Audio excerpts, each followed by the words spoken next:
ciclo dentário, certo? E agora, eu vou explicar para vocês as duas últimas fases, certo? Então, nós tivemos a morfogenética, a fase de diferenciação, nós tivemos essa fase de secreção, né? Nós vamos ter a diferenciação dessas células que antes eram os ameloblastos em células secretoras, e agora nós vamos para a fase de maturação. Essa fase, ela é a mais longa por quê? Porque aqui nós vamos ter modificação nas estruturas. Lembra que eu falei para vocês que nessa fase de diferenciação, as células que eram cúbicas, elas vão passar a ser cilíndricas? Aqui na maturação, não. Nós não precisamos mais de células tão longas assim. Nós vamos ter a deposição da última camada de matriz orgânica, que por sinal, ela não vai ter a presença de prismas de esmalte, ela vai ser uma região aprismática, tá? Justamente porque ela ainda vai ser maturada, né? E nós vamos ter a modificação das estruturas dos ameloblastos, ou seja, a redução da altura e a diminuição das organelas. Foi isso que eu acabei de explicar para vocês. Como a fase é de maturação, qual é o evento mais importante? A deposição de cálcio e de fosfato. Aqui, na fase de secreção, nós vimos que havia deposição de esmalte, a matriz de esmalte com proteínas, carboidratos e lipídios. Mas só na fase de maturação é que a matriz inorgânica ela vai começar a ser formada, a começar a ser maturada, no caso, né?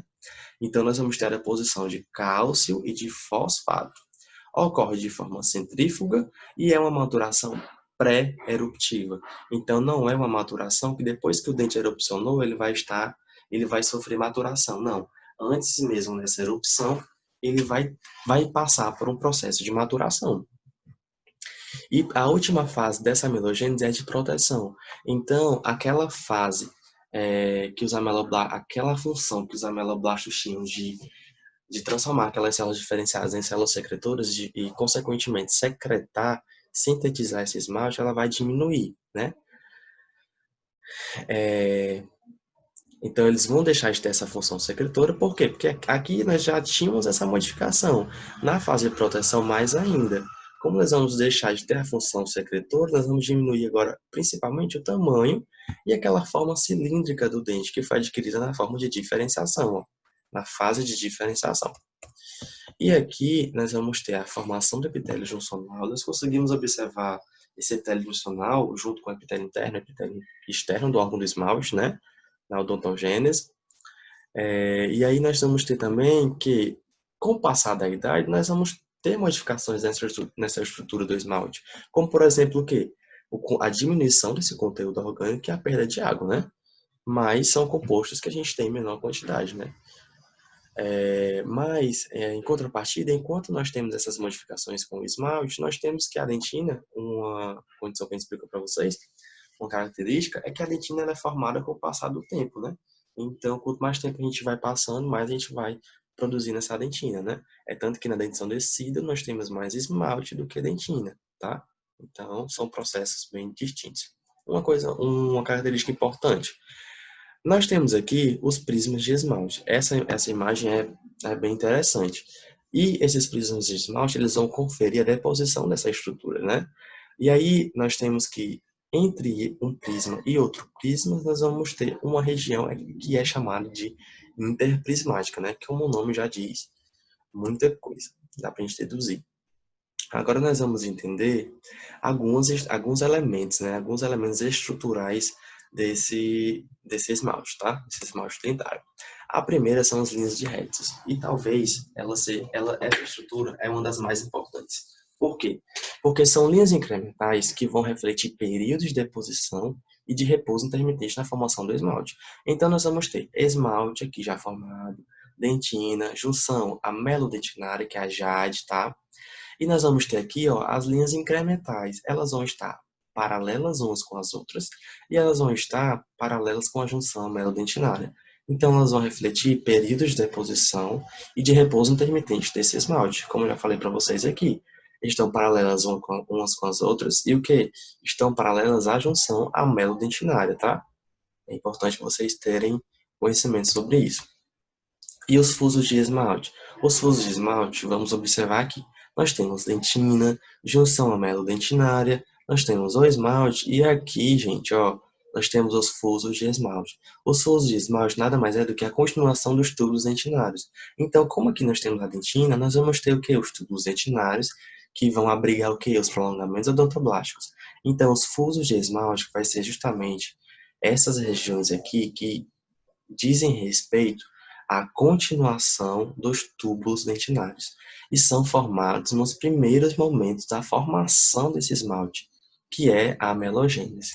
Já os tufos de esmalte, diferente dos fusos de esmalte, nós conseguimos observar também.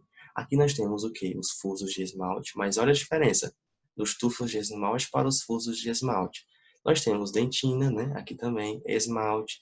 Nós temos aqui a junção amelodentinária, mas aqui, gente, nós temos que os tufos de esmalte, eles vão se estender até um terço desse esmalte, tá?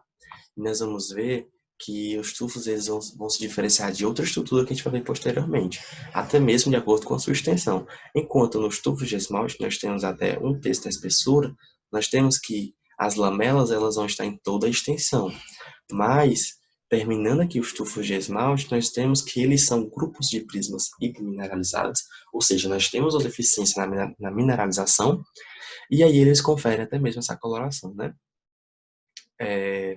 Nós temos uma alta proteção, uma alta concentração da proteína tufelina, mas vocês não precisam se ater tanto a isso.